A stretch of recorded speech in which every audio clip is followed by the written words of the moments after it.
Hello दोस्तों, आप सभी का मेरे YouTube चैनल में स्वागत है।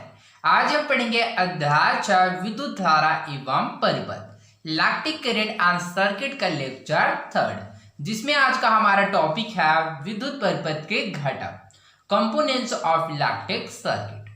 ओके, तो इस टॉपिक में आगे बढ़ने से पहले चलिए सबसे पहले हम लोग विद्युत परिपथ के घटक के बारे में समझने का प्रयास करते हैं कि विद्युत परिपथ के घटक क्या होता है।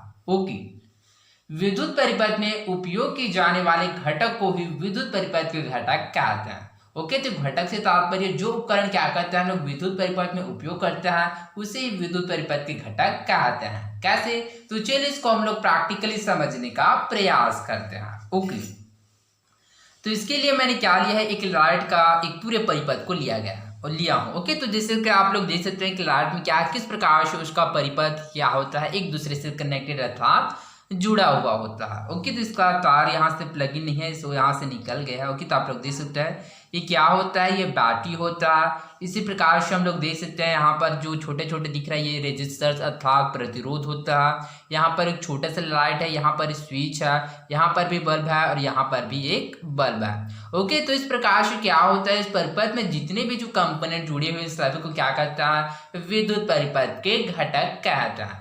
ठीक है, इसी प्रकार से कोई भी परिपथ में क्या होता है, जितने भी जो कंपोनेंट्स यूज में लेते हैं वो सभी विद्युत परिपथ के घटक होते हैं। तो आई होप आप लोगों को समझ आया होगा कि विद्युत परिपथ के घटक अर्थात कंपोनेंट्स ऑफ इलेक्ट्रिक सर्किट क्या होता है। ओके, तो इस टॉपिक में हम लोग जानेंगे कि विद्युत परिपथ में क्या होता है, उपयोग किए जाने वाले कौन कौन से उपकरण होते हैं, साथ ही उसके उपयोग के बारे में जानेंगे कि वह क्या क्या होता है और उसका उपयोग कहाँ पर होता है। ओके, तो चलिए आगे बढ़ते हैं। किसी विद्युत परिपथ में संयोजित तारे, विद्युत बल्ब, स्विच, अमीटर, वोल्टमीटर इत्यादि विद्युत घटक हो सकते हैं। ओके, तो कोई भी परिपथ में क्या होता है, जैसे कि संयोजित तार था, संयोजित करने वाले तार, जैसे कि जोड़ने वाला जो तार होता है उसी को बोला जा रहा है संयोजित तार। विद्युत बल्ब, स्विच हो गया, अमीटर, वोल्टमीटर, ये सभी क्या होता है, विद्युत घटक हो सकते हैं। ओके, तो इसके अलावा भी और कंपोनेंट्स होते हैं, वह भी विद्युत परिपथ के घटक होते हैं। हम किसी विद्युत परिपथ को सरलता के लिए विद्युत आरेख द्वारा दर्शा सकते हैं। ओके, तो विद्युत परिपथ को क्या है, सरलता के लिए क्या था, सरलता से उसको आसानी से समझने के लिए हम विद्युत परिपथ को उस आरेख के द्वारा प्रदर्शित कर सकते हैं, जिसमें सभी घटकों को निम्न चिन्हों के द्वारा प्रदर्शित किया जाता है। सारणी, जैसे कि यहाँ पर हम लोग सारणी एक में देख सकते हैं, सारणी एक विद्युत परिपथ के आरेख में प्रयुक्त चिन्ह। ओके, तो यहाँ पर बहुत सारे जो कंपोनेंट्स अर्थात जो विद्युत उपकरण है उसको क्या है, आरेख के द्वारा प्रदर्शित किया गया, जैसे कि यहाँ पर हम लोग देख सकते हैं। ओके, इन सभी घटकों को इकट्ठा करके इनके अलावा अन्य घटकों को भी सारणीबद्ध करने का प्रयास कीजिए। ओके, तो इसके अलावा कुछ अन्य क्या होता है, जो उपकरण होता है उसको भी क्या करते हैं, हम लोग इसके बारे में जानने का प्रयास करते हैं। ओके, सारणी एक विद्युत परिपथ के आरेख में प्रयुक्त चिन्ह। ओके, तो चलिए इसके बारे में समझने का प्रयास करते हैं कौन कौन सा उपकरण है एवं इसका उपयोग कहाँ कहाँ पर होता है। ओके, जैसे कि यहाँ पर हम लोग देख सकते हैं विद्युत घटक एवं चित्र, साथ यहाँ पर प्रदर्शित है चिन्ह, जैसे कि यहाँ पर है सेल, संयोजित तार, संधि तार, विद्युत बल्ब, स्विच चालू, स्विच बंद, इसी प्रकार से विद्युत घटक, चित्र एवं चिन्ह, बैटरी, प्रतिरोध, परिवर्ती प्रतिरोध, अमीटर, वोल्टमीटर एवं फ्यूज। ओके, तो चलिए इसके बारे में हम लोग क्या है एक एक करके समझने का प्रयास करते हैं कि यह उपकरण क्या क्या होता है एवं इसका क्या क्या कार्य होता है। ओके, सेल, जिसको विद्युत सेल के नाम से भी जाना जाता है, तो इसमें आप लोग कंफ्यूज मत होइएगा। तो सेल या फिर विद्युत सेल क्या होता है, तो विद्युत सेल परिपथ में दो बिंदुओं के बीच आवश्यक विभवांतर बनाकर विद्युत धारा के प्रवाह को लगातार बना रखने वाली युक्ति होता है। ओके, तो इसमें क्या होता है, विद्युत सेल एक प्रकार का ऐसा युक्ति होता है जो दो बिंदुओं के बीच आवश्यक विभवांतर बनाकर विद्युत धारा के प्रवाह को लगातार बना रखने वाली युक्ति होता है। जैसे कि यहाँ पर हम लोग देख सकते हैं, यहाँ पर दो बिंदु 1 एवं 2 बिंदु। ओके, तो विभवांतर से तात्पर्य क्या होता है, विभव में अंतर, अर्थात इन दोनों बिंदुओं का क्या होता है, विभवांतर होता है, वह अलग अलग होता है। तो इस प्रकार से क्या करता है, यह विद्युत धारा के प्रवाह को क्या करता है, लगातार बना रखने का प्रयास करता है। कैसे? तो चलिए इसको हम लोग प्रैक्टिकल वे में समझने का प्रयास करता है। ओके, तो इसके लिए मैंने क्या लिया है, एक सेल है, जैसे कि यहाँ पर आप लोग देख सकते हैं। ओके, तो यहाँ पर हम लोग देख सकते हैं यहाँ पर जो विद्युत सेल क्या होता है, 2 पॉइंट होता है अर्थात 1 पॉइंट एवं 2 पॉइंट अर्थात इसका 2 बिंदु होता है। ओके, तो यहाँ पर का जो विभवांतर और यहाँ पर का जो विभवांतर होता है, दोनों का जो विभव होता है अर्थात वह अलग अलग होता है। ओके, तो इस प्रकार से हम लोग ऑब्जर्व कर सकते हैं, यहाँ पर डिनोट किया गया यहाँ पर पॉजिटिव और यहाँ पर क्या प्रदर्शित किया गया है नेगेटिव अर्थात यहाँ पर धन आवेश एवं ऋण आवेश को क्या है दर्शाया गया है। तो इस प्रकार से इसमें क्या होता है, इसके विभव में अंतर होता है जिसकी वजह से क्या होता है, इसमें विद्युत धारा का प्रवाह होता है। ओके, तो चलिए इसको समझने का प्रयास करते हैं कि इस युक्ति का उपयोग कहाँ कहाँ होता है। ओके, तो सामान्यतः जो इस वाले सेल का जो विद्युत सेल का उपयोग होता है वह घड़ी में होता है। ओके, तो यदि आप लोग घर में घड़ी होगा तो उसको ऑब्जर्व कर सकते हैं कि जो घड़ी है उसमें भी क्या होता है, पॉजिटिव साइन एवं नेगेटिव साइन क्या होता है वहां पर भी डिनोट किया होता है, जहां पर हम लोग इसको क्या करते हैं, प्लग इन करते हैं। ओके, तो आई होप आप लोगों को समझ आया होगा कि विद्युत सेल क्या होता है। इसके साथ आप लोग याद रखिएगा कि विद्युत सेल में रासायनिक ऊर्जा को विद्युत ऊर्जा में परिवर्तित किया जाता है अर्थात ये जो विद्युत सेल होता है इसमें जो एनर्जी होता है क्या होता है, रासायनिक तरीके से क्या होता है या एकत्रित रहता है। परंतु ये क्या होता है, जब इसको हम लोग क्या है किसी भी जो घड़ी में क्या करता है, प्लग इन करता है, इस स्थिति में क्या करता है, यह रासायनिक ऊर्जा को विद्युत ऊर्जा में परिवर्तित करते हैं। ओके, तो आई होप आप लोगों को समझ आया होगा कि विद्युत सेल क्या होता है। विद्युत सेल का जो साइन होता है वह प्लस एवं माइनस इस प्रकार से होता है। ओके, संयोजी तार जिसको हम लोग कनेक्टिंग वायर्स भी कहते हैं अर्थात इंग्लिश में इसको कनेक्टिंग वायर्स भी कहते हैं। जैसा कि इसके नाम से स्पष्ट है, संयोजी तार अर्थात संयोजित करने वाले तार अर्थात जोड़ने वाले तार को ही संयोजी तार कहते हैं। ओके, परिपथ के विविध अवयवों को संयोजित अर्थात जोड़ने के लिए उपयोग में होने वाले तार को ही संयोजी तार या फिर कनेक्टिंग वायर्स कहते हैं। ओके, तो संयोजी तार किसे कहते हैं, तो परिपथ के विविध अवयवों को संयोजित करने के लिए उपयोग में ले जाने वाले तार को ही संयोजी तार कहते हैं। ओके, तो जैसे कि यहाँ पर एग्जाम्पल के द्वारा हम लोग देख सकते हैं, ये क्या है, एक संयोजी तार है। ओके, तो इसका उपयोग कहाँ करते हैं, हम लोग घरों में करते हैं। ओके, तो कोई भी जो वायर हो तो उसको क्या संयोजित तथा जोड़ने के लिए क्या संयोजित तार का उपयोग किया जाता है। तो इसमें आप लोग याद रखिएगा कि जो संयोजित तार तांबे के बना मेनली जो संयोजित तार होता है वह तांबे के बने होते हैं। तो चलिए इसके के पीछे रीजन को समझने का प्रयास करते हैं कि संयोजित तार तांबे के क्यों बनाए होते हैं। ओके, तो संयोजित तार तांबे के बनाए जाते हैं क्योंकि तांबे का तार की प्रतिरोधकता होता है वह कम होता है, जिसमें क्या होता है उस परिपथ में विद्युत धारा वोल्टमीटर से अधिक धारा प्रवाहित हो, इसलिए संयोजित तार तांबे के बनाया जाता है। ओके, तो इस प्रकार से हम लोग इसमें प्रदर्शित है जो संयोजित तार यहाँ पर जैसे कि देख सकते हैं क्या तांबे की बनाया जाता है, क्यों, क्योंकि ताकि इसमें क्या होता है प्रतिरोधकता कम हो और साथ इसमें क्या है वोल्टमीटर से अधिक धारा क्या है प्रवाहित हो सके, जिसकी वजह से इसको क्या है तांबे के बनाया जाता है। ओके, तो आई होप आप लोग देख सकते हैं क्या है तांबे के है, जैसे कि यहाँ पर आप लोग ऑब्जर्व कर सकते हैं। ओके, संयोजित तार का जो साइन होता है वह इस प्रकार से होता है, जैसे कि आप लोग देख सकते हैं एक लकीर की तरह होता है और यहाँ पर 2 पॉइंट दर्शाया गया, तो इस प्रकार से संयोजित तार होता है। संधि तार ज्वाइनिंग वायर्स अर्थात संधि तार किसे कहते हैं, तो जैसे कि इसके नाम से स्पष्ट संधि तार था जोड़ने वाला तार, तो दो तारों की संधि को एक उदग्र तथा क्षैतिज रेखाओं के संयोजन स्थान पर एक मोटा बिंदु लगाकर इसका निरूपण किया जाता। ओके, तो संधि तार को जैसे कि क्या होता है उदग्र से तार पर क्या होता है ऊपर की ओर उठा हुआ, तो स्वाभाविक सी बात है जैसे कि हम लोग 2 वायर को क्या करेंगे आपस में कनेक्ट करेंगे, तो इस स्थिति में क्या होगा जो बीच में मध्य क्या होगा वह उदग्र अर्थात वह जो वायर है उनको ऊपर की ओर उठता हुआ नजर आता है। ओके, कैसे, तो चलिए इसको भी हम लोग प्रैक्टिकल समझने का प्रयास करते हैं। तो यहाँ पर मैंने एक तार लिया, जैसे कि आप लोग देख सकते हैं यहाँ पर क्या है एक मोटा सा तार लिया। ओके, तो जस्ट मैंने एग्जांपल के लिए यहाँ पर लिया है।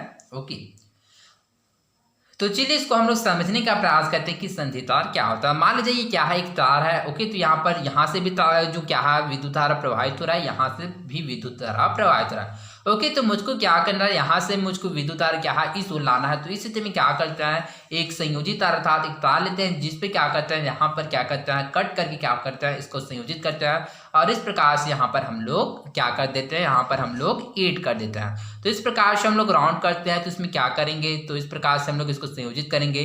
तो इस प्रकार से हम लोग देख सकते हैं यहाँ पर जो तार है क्या उदग्र दिखाई देता है ऊपर की ओर उठता नजर आता है। ओके, तो संधि तार को आप लोग सिंपल वे में याद रखेगा कि दो तारों की संधि को एक उदग्र तथा क्षैतिज रेखाओं के संयोजन स्थान पर एक मोटा बिंदु लगाकर इसका निरूपण किया जाता है। ओके, तो यदि आप लोग इसको सिंपल वे में और याद रखने का प्रयास करें तो इस प्रकार से आप लोग याद रख सकते हैं कि दो तारों के संधि को ही संधि तार कहते हैं, या फिर दो तारों को क्या कहते हैं, जब ज्वाइन करते हैं तो जो बनने वाला तार है उसको संधि तार कहते हैं। ओके, संधि तार को इस प्रकार से डिनोट किया जाता है, एक रेखा उसके पश्चात क्या सेंटर बिंदु से क्या है, इस प्रकार से एक क्या है जो लाइन है इस प्रकार से निरूपित किया जाता है।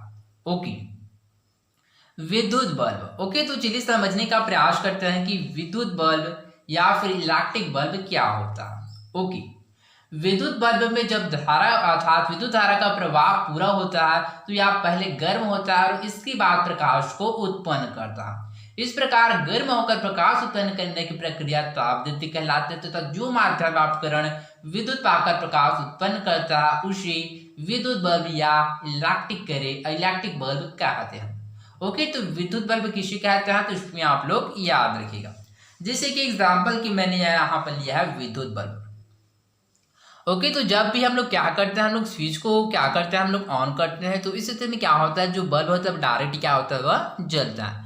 ओके, तो इसको तो हमको पता है, परंतु ये क्या डायरेक्टली वैसे ही इसका जो प्रोसेस होता है क्या नहीं। ओके, तो इसका प्रोसेस किस प्रकार से होता है तो चलिए इसको हम लोग समझने का प्रयास करता है। ओके, तो जब हम लोग क्या करते हैं, किसी भी स्विच को चालू करते हैं अथवा जो विद्युत बल्ब वाला स्विच को हम लोग ऑन करते हैं तो इस स्थिति में क्या होता है, जो तार है उसमें से सबसे ज्यादा पहले क्या होता है, विद्युत धारा का प्रवाह होता है। जब विद्युत धारा प्रवाह हो लेता है तब सबसे पहले क्या होता है, जो बल्ब होता है ये सबसे पहले क्या होता है, विद्युत धारा पाकर क्या होता है, सबसे पहले ये गर्म होता है। क्या होता है, सबसे पहले गर्म होता है। गर्म होने के पश्चात क्या होता है, जो प्रकाश को क्या करता है वह उत्पन्न करता है। ओके, तो इस प्रकार से जो क्या होता है, गर्म होकर प्रकाश उत्पन्न करने की जो प्रक्रिया होता है उसको तापदीप्ति कहते हैं, और जो माध्यम उपकरण विद्युत पाकर प्रकाश उत्पन्न करता है उसको विद्युत बल्ब या इलेक्ट्रिक बल्ब कहते हैं। ओके, तो इसका प्रोसेस आप लोग याद रख सकते हैं कि किस प्रकार से बल्ब क्या होता है वह प्रकाश उत्पन्न करता है। ओके, तो सर्वप्रथम क्या होता है, जो बल्ब होता है वो क्या करता है, जो इलेक्ट्रिक एनर्जी को क्या करता है, सबसे पहले उसको क्या करता है, ऑब्जर्व करता है। उसके बाद क्या करता है, यह सबसे पहले जो बल्ब होता है वह गर्म होता है, इसके पश्चात क्या करता है, वह प्रकाश को उत्पन्न करता है। इस वजह से क्या होता है, बल्ब हमको जलता हुआ दिखाई देता है। ओके, तो आई होप आप लोगों को समझ आया होगा। तो इसके साथ आप लोग याद रखिएगा कि जो विद्युत बल्ब होता है क्या करता है, रासायनिक ऊर्जा को क्या करता है, प्रकाशीय ऊर्जा में क्या होता है वह परिवर्तित करता है। जैसे कि जो रासायनिक ऊर्जा होता है, जो क्या होता है, जो पॉजिटिव साइन एवं जो नेगेटिव साइन होता है अर्थात जो विद्युत धारा में जो धन आवेश एवं ऋण आवेश होता है, ये क्या होता है, रासायनिक ऊर्जा के अंतर्गत आता है। तो इस प्रकार से क्या करता है, जो विद्युत बल्ब होता है रासायनिक ऊर्जा को क्या करता है, प्रकाशीय ऊर्जा में क्या करता है वह उत्पन्न करता है। ओके, तो जैसे कि आप लोगों ने कभी कभी ऑब्जर्व किया होगा कि जो क्या करते हैं, हम लोग बल्ब को जलते हुए बल्ब को टच करते हैं या फिर जलते हुए बल्ब को क्या करते हैं, चालू स्विच ऑन करने के पश्चात क्या है कुछ देर के बाद बंद करते हैं तो फिर भी हमको क्या होता है, यहाँ पर गर्माहट का महसूस होता है। यह गर्माहट का महसूस क्यों होता है, यह इसी वजह से होता है क्योंकि सर्वप्रथम क्या होता है, विद्युत पापकर क्या होता है, यह बल्ब सर्वप्रथम क्या होता है, यह गर्म होता है, उसके पश्चात प्रकाश को उत्पन्न करता है, जिसकी वजह से हमको बल्ब क्या होता है, गर्म महसूस होता है। तो आई होप आप लोगों को समझ आया होगा। ओके, तो विद्युत बल्ब का जो स्थान होता है बहुत ही सिंपल है, जैसे कि यहाँ पर आप लोग देख सकते हैं कि विद्युत बल्ब का स्थान इस प्रकार से होता है। ओके, स्विच चालू। ओके, तो स्विच चालू को इस प्रकार से प्रदर्शित किया गया है। ओके, तो यहाँ पर हम लोग देख सकते हैं स्विच चालू की स्थिति में क्या होता है, इस प्रकार से दो आरेख के द्वारा निरूपित कर सकता है। ठीक इसी प्रकार से स्विच बल्ब में क्या होता है, इसका जो भी क्या होता है, इसका जो आरेख है इसको भी हम लोग दो तरह से क्या करता है, निरूपित कर सकते हैं। ओके, तो ये वाले स्विच का जो उपयोग ज्यादातर कहाँ होता है, तो इसका उपयोग मेनली क्या होता है, जो बोर घर होता है उसमें क्या होता है, इसका उपयोग ज्यादातर होता है ये वाले स्विच का। तो चलिए इसको हम लोग प्रैक्टिकली समझने का प्रयास करते हैं। तो इसके लिए मैंने क्या लिया है, चलिए इसके समझते हैं। ओके, तो इसके लिए मैंने क्या लिया, एक बल्ब का क्या लिया, एक स्विच लिया। ओके, तो सामान्यतः ये स्विच तो क्या है, इसकी तुलना में बहुत से डिफरेंट है। तो चलिए इसकी तरह हम लोग समझने का प्रयास करते हैं कि किस प्रकार से स्विच चालू या फिर स्विच बंद होता है, जिससे क्या होता है, इलेक्ट्रिक करंट होता है वह फ्लो होता है। ओके, तो यहाँ पर हम लोग देख सकते हैं जैसे कि हम लोग क्या करते हैं, स्विच को चालू करते हैं। ओके, तो ये बैक साइड का स्विच है। ओके, तो इसका जो क्या है जो 1 तारा था, जो एक तार वो क्या हुआ, वह निकल गया, जिसकी वजह से ये जल नहीं रहा। ओके, तो ये वाला क्या है, स्विच है। ओके, तो ये सेंटर में जब लाते हैं तो क्या हो जाता है, स्विच बंद हो जाता है। तो हम लोग देख सकते हैं जब हम लोग इसको आगे करते हैं तो इस स्थिति में क्या होता है, जो बल्ब है वह जलने लगता है। ओके, सॉरी अभी बल्ब कैसे नहीं जल रहा पता नहीं। ओके, तो परंतु क्या होता है, यह शायद बिगड़ गया। ओके, तो परंतु इसमें क्या होता है, जब हम लोग इस स्विच को क्या करते हैं, जब लोग ऑन करते हैं तो इस स्थिति में एक जो पहले वाला जो बल्ब है वो जलता है, और जब सेंटर में आता है तो इस स्थिति में कोई भी नहीं जलता, क्योंकि स्विच बंद हो जाता है। जब इसको और आगे लाते हैं तो इस स्थिति में क्या होता है, जो सेकेंड वाला जो लाइट होता है वह चालू होता है। ओके, तो इसको आप लोग जैसे कि घरों में लाइट होगा तो उसमें भी आप लोग ऑब्जर्व कर सकते हैं कि जब हम लोग स्विच को ऑन या फिर ऑफ करते हैं तो इस स्थिति में क्या होता है, बल्ब चालू जो टार्च होता है वो ऑन या फिर ऑफ होता है। Okay, battery. ओके, तो चलिए समझते हैं कि बैटरी क्या होता है। ओके, तो इसमें आप लोग याद रखिएगा, बैटरी 2 या 2 से अधिक सेलों का संयोजन होता है, जिसे 2 से अधिक उदाग्र समानांतर के द्वारा निरूपित किया जाता है। ओके, तो बैटरी क्या होता है, तो बैटरी 2 या 2 से अधिक सेलों का संयोजन होता है, जिसे 2 से अधिक उदाग्र समांतर के द्वारा निरूपित किया जाता है, जिससे कि यहाँ पर हम लोग बैटरी को प्रदर्शित कर सकते हैं। ओके, तो यहाँ पर भी हम लोग बैटरी को देख सकते हैं, जिससे कि यहाँ पर प्रदर्शित था बैटरी। ओके, तो यहाँ पर 2 उदाग्रता 1 एवं 2 अर्थात 2 उभरा हुआ क्या है इस तरह। ओके, तो इसमें क्या किया जाता है, 2 से या 2 से अधिक क्या होता है, सेलों का क्या होता है, इसमें संयोजन होता है। तो इस प्रकार से क्या होता है, बैटरी में 2 या 2 से अधिक सेलों का संयोजन होता है। ओके, तो इसका जो चिन्ह होता है वह इस प्रकार से प्रदर्शित किया जाता है, जैसे कि आप लोग जिस तरह प्लस एवं माइनस। तो प्लस इसके पश्चात इस प्रकार से हम लोग आरेख बनाते हैं, उसके पश्चात या नेगेटिव स्थान। ओके, तो यहाँ पर जैसे कि हम लोग देख सकते हैं कि आई होप आप लोगों को दिख रहा होगा। ओके, तो चलिए इसको किस प्रकार से ओके, तो चलिए यहाँ पर हम लोग देख सकते हैं, यहाँ पर जो क्या ये पॉजिटिव स्थान है, ये नेगेटिव स्थान है। आई होप आप लोगों को दिख रहा होगा। और ये क्या है, एक पॉजिटिव स्थान है। ओके, तो आई होप आप लोग ऑब्जर्व कर सकते हैं क्या है, पॉजिटिव स्थान है और ये क्या है, नेगेटिव स्थान। अर्थात इसमें भी क्या होता है, 2 स्थान होता है, पॉजिटिव स्थान एवं नेगेटिव स्थान, अर्थात धनावेश एवं ऋणावेश, जिसके कारण विद्युत धारा का क्या होता है, प्रवाह होता है।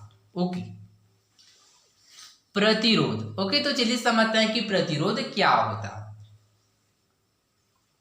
तो इसको आप लोग याद रखिएगा कि जो प्रतिरोध है इसको इंग्लिश में रेजिस्टर के नाम से भी जानते हैं। तो प्रतिरोध क्या होता है, प्रतिरोध को एक जिग जैग लाइन के द्वारा प्रदर्शित किया जाता है। ओके, तो यहाँ पर हम लोग देख सकते हैं कि प्रतिरोध क्या है, जिग जैग लाइन के द्वारा प्रदर्शित किया जाता है। जिग लाइन अर्थात टेढ़ा मेढ़ा लाइन के द्वारा प्रदर्शित किया जाता है, जो कि विद्युत परिपथ में विद्युत धारा के प्रवाह को रोकने का कार्य करता है। ओके, तो प्रतिरोध का जो मेन कार्य क्या होता है, प्रतिरोध का जो कार्य होता है वो विद्युत धारा के प्रवाह को रोकने का कार्य करता है। ओके, तो इसको आप लोग सिंपल वे में याद रख सकते हैं, जैसे कि प्रतिरोध। ओके, तो इसके नाम से स्पष्ट प्रतिरोध अर्थात अवरोध उत्पन्न करना। ओके, तो ऐसा उपकरण जो विद्युत परिपथ में विद्युत धारा के प्रवाह को रोकने का कार्य करता है प्रतिरोध कहलाता है। ओके, इसके साथ आप लोग याद रखिएगा कि प्रतिरोध को एक जिग जैग लाइन के द्वारा अर्थात टेढ़ा मेढ़ा लाइन के द्वारा प्रदर्शित किया जाता है। ओके, तो जैसे कि यहाँ पर हम लोग इसमें प्रतिरोध को ऑब्जर्व कर सकते हैं। तो यहाँ पर प्रतिरोध को बताया गया, जैसे कि यहाँ पर छोटा है, यहाँ पर बड़ा है, यहाँ पर ठीक उसी प्रकार से और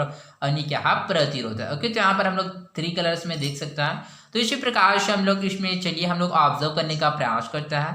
तो यहाँ पर हम लोग देख सकते हैं एक प्रतिरोध है। ओके, तो इस प्रकार से प्रदर्शित है। ठीक इसी प्रकार से एक और प्रतिरोध है, सेकेंड हो गया, और यहाँ पर एक छोटा वाला और प्रतिरोध है, और यहाँ पर भी एक और प्रतिरोध है।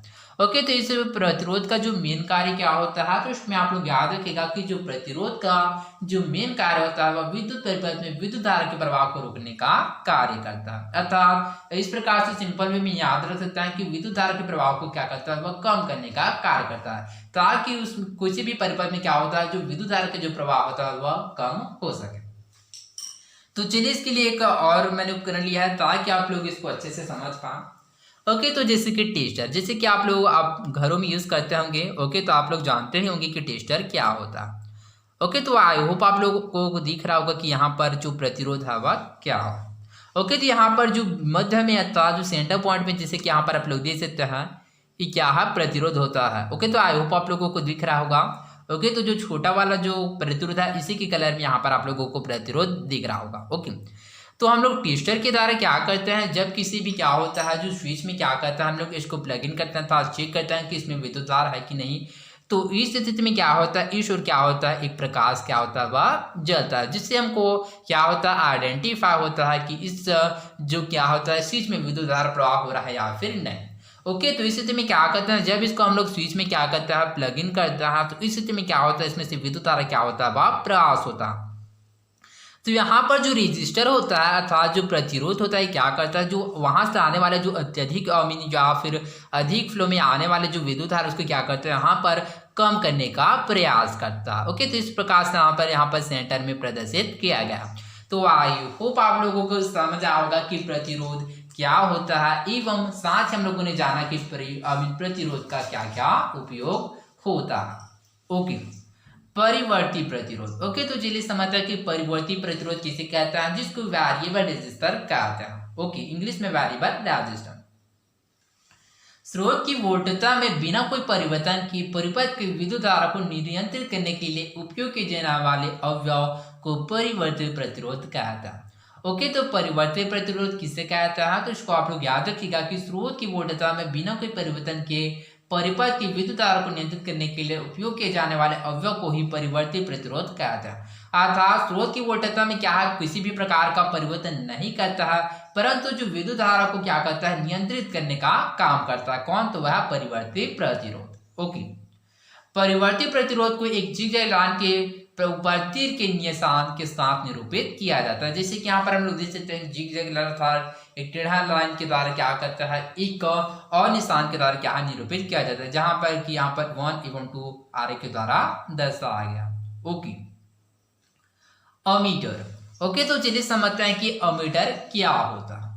अमीटर को कैपिटल ए के द्वारा प्रदर्शित किया जाता है। जैसे कि मैंने आप लोगों को बताया था कि अमीटर क्या होता है, तो अमीटर को क्या है कैपिटल ए के द्वारा प्रदर्शित किया जाता है। अमीटर के द्वारा क्या किया जाता है, अमीटर की सहायता से किसी विद्युत परिपथ में विद्युत धारा का मापन किया जाता है। ओके, तो अमीटर का उपयोग कहाँ किया जाता है, तो अमीटर का क्या है, अमीटर की सहायता से विद्युत परिपथ में विद्युत धारा का मापन किया जाता था।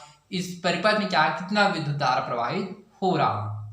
इसके साथ ही आप लोग याद रखिएगा कि अमीटर एक ऐसा उपकरण है जो विद्युत की मात्रा को दर्शाता है। अर्थात इसमें आप लोग कह सकते हैं कि अमीटर के द्वारा क्या किया जाता है विद्युत धारा का मापन किया जाता है। ओके, तो सामान्यतः अमीटर का उपयोग कहाँ होता है, जैसे कि आप लोग ऑब्जर्व कर सकते हैं कि जो अमीटर का जो मेन लूप यूज होता है वह कहाँ पर होता है, जैसे कि जो बोर्ड होता था जो बड़े वाला इलेक्ट्रिक बोर्ड होता है, जहां से क्या होता है पूरे घर में क्या होता है क्या होता है जो इलेक्ट्रिक का क्या होता है अर्थात विद्युत धारा का क्या होता है सप्लाई होता है, तो वहां पर भी अमीटर का यूज हो सकता है। साथ ही अमीटर का मेनली यहाँ पर यूज होता है, तो बोर में क्या होता है इसका उपयोग अत्यधिक होता है। अमीटर में क्या होता है, अमीटर एवं वोल्टमीटर का उपयोग क्या ज्यादातर बोरों में अधिक होता है। साथ ही वहां पर क्या किया जाता है, वहां पर विद्युत धारा का क्या किया जाता है मापन होता है कि किस प्रकार से यहाँ पर विद्युत धारा का प्रवाह हो रहा है एवं कितनी मात्रा में हो रहा है। ओके, अमीटर को कैपिटल ए के द्वारा प्रदर्शित किया जाता है, जैसे कि यहाँ पर हम लोग देख सकते हैं। ओके, तो अमीटर का जो साइन होता है वो किस प्रकार से होता है प्लस एवं minus sign. Okay, voltmeter. Okay, तो चलिए समझते हैं कि वोल्टमीटर क्या होता है। तो वोल्टमीटर को V के द्वारा प्रदर्शित किया जाता है। किसी विद्युत परिपथ में दो बिंदु के बीच के विभवांतर का मापन एक उपकरण वोल्टमीटर के द्वारा किया जाता है। वोल्टमीटर को परिपथ में समांतर क्रम में जोड़ा जाता है। ओके, जबकि जो अमीटर होता है उसको परिपथ में श्रेणी क्रम में ही जोड़ा जाता है। ओके, तो इसमें आप लोग याद रखेगा कि जो वोल्टमीटर के द्वारा क्या किया जाता है, तो वोल्टमीटर के द्वारा किसी परिपथ में क्या किया जाता है दो बिंदु के बीच के विभवांतर का मापन किया जाता है। अर्थात वोल्टमीटर का उपयोग विभवांतर का मापन के लिए किया जाता है एवं अमीटर का उपयोग विद्युत धारा के मापन के लिए किया जाता है। ओके, तो इसको आप लोग याद रखेगा, इसमें आप लोग कंफ्यूज मत होइएगा।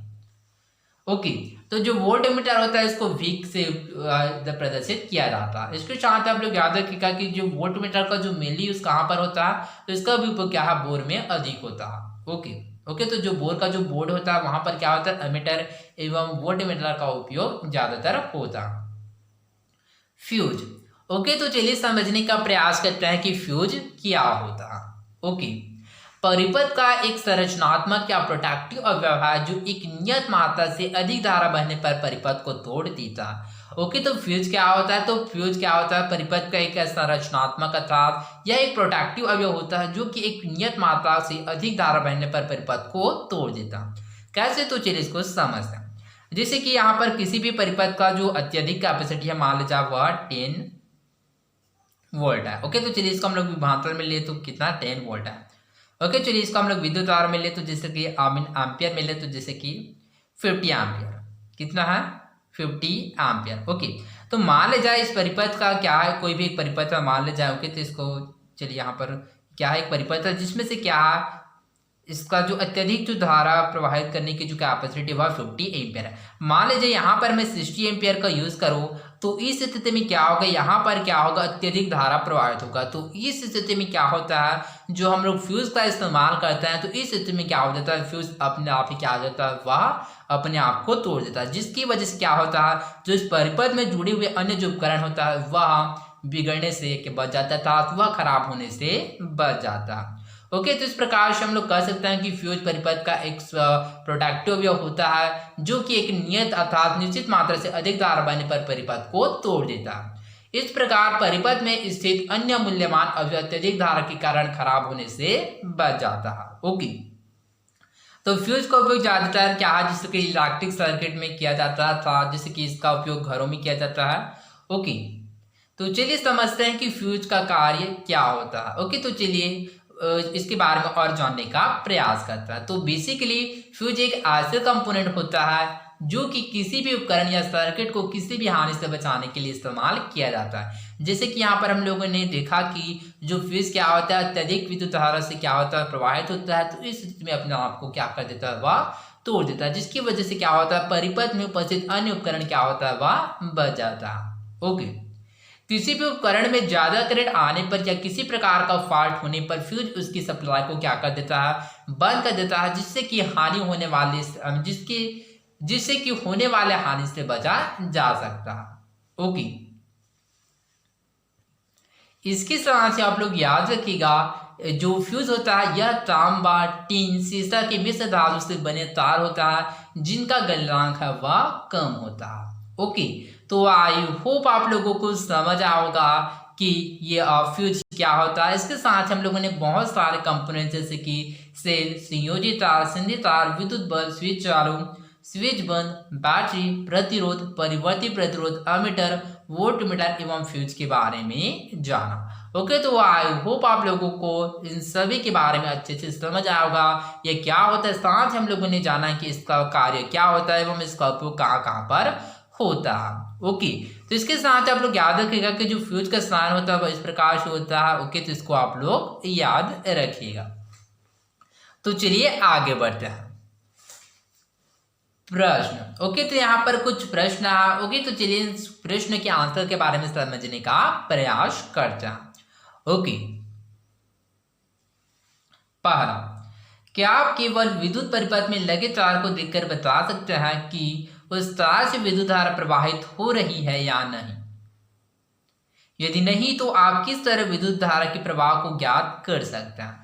ओके, तो यहाँ पर क्वेश्चन है। ओके, तो यहाँ पर क्वेश्चन पूछा गया कि क्या आप केवल विद्युत परिपथ में लगे तार को देखकर बता सकते हैं कि उस तार से विद्युत धारा प्रवाहित हो रहा है या फिर नहीं? ओके, तो क्या केवल कोई भी विद्युत परिपथ है तो इसको हम लोग डायरेक्टली देखकर बता सकते हैं क्या उसमें विद्युत धारा प्रवाहित हो रहा है या फिर नहीं? तो नहीं, हम केवल विद्युत परिपथ में लगे तार को नहीं बता सकते हैं कि उस तार से विद्युत धारा प्रवाहित हो रहा है या नहीं। यदि नहीं तो आप किस तरह विद्युत धारा के प्रवाह को ज्ञात कर सकते हैं? ओके, तो यदि नहीं तो हम लोग इसको उस परिपथ में बहने वाले विद्युत धारा के प्रवाह को हम लोग दो तरीके से ज्ञात कर सकते हैं। कैसे? तो चलिए इसके बारे में हम लोग समझते हैं। ओके, तो इसके लिए हम लोग क्या करते हैं, प्रत्यावर्ती धारा स्रोत लेते हैं। ओके, तो चलिए इसको हम लोग यहां पर समझते हैं ताकि आप लोगों को समझने में आसानी।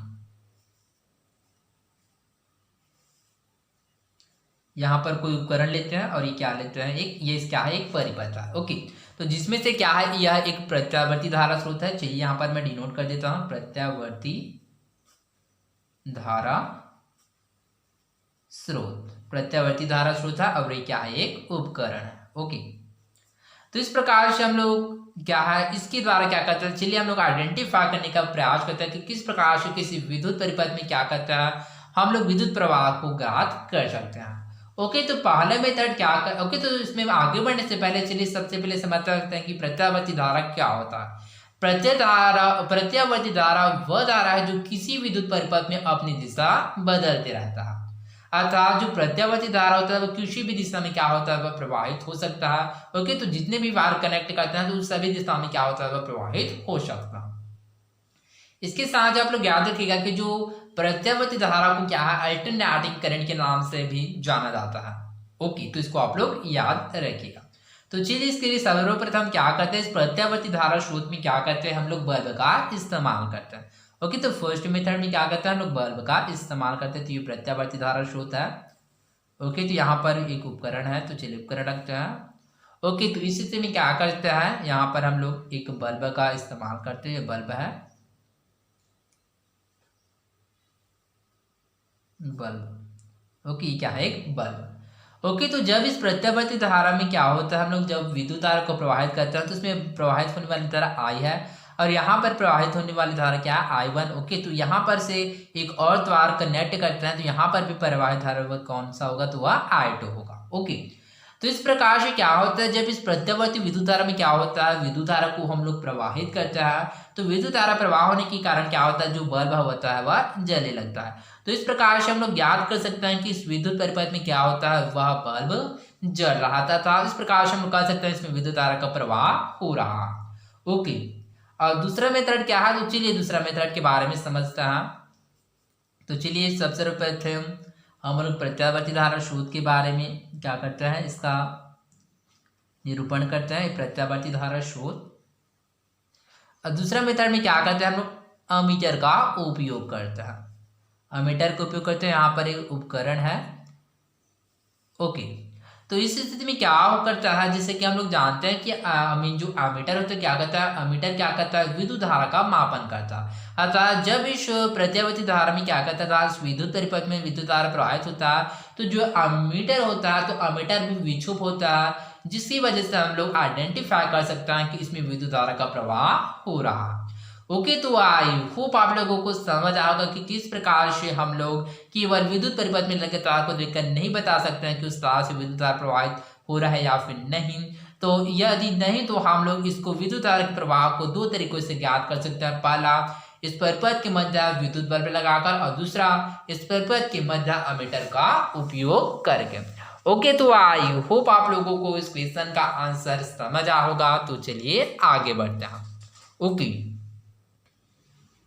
दूसरा, जब किसी व्यक्ति को विद्युत के संपर्क में आने पर बिजली के झटके लगते हैं तो उसे हटाने के लिए हम लकड़ी अथवा रबर की किसी वस्तु को उपयोग में क्यों लेते हैं।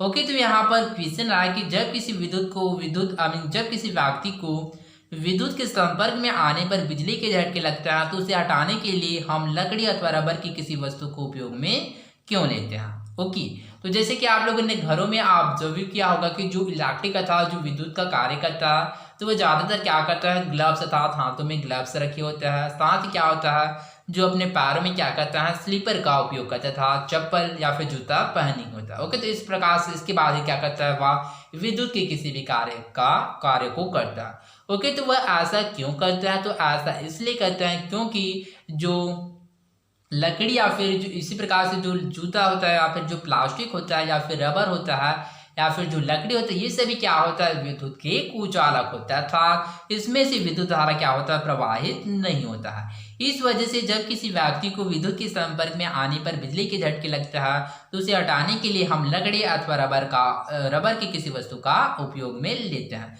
ओके, तो क्यों, तो इसको आप लोग याद रखिएगा, क्योंकि लकड़ी एवं रबर कुचालक होता है जिसकी वजह से इसमें विद्युत धारा का प्रवाह नहीं होता है। तो आई होप आप लोगों को समझ आया होगा। तो आज के लिए बस इतना ही, मिलते हैं अगले वीडियो में। धन्यवाद।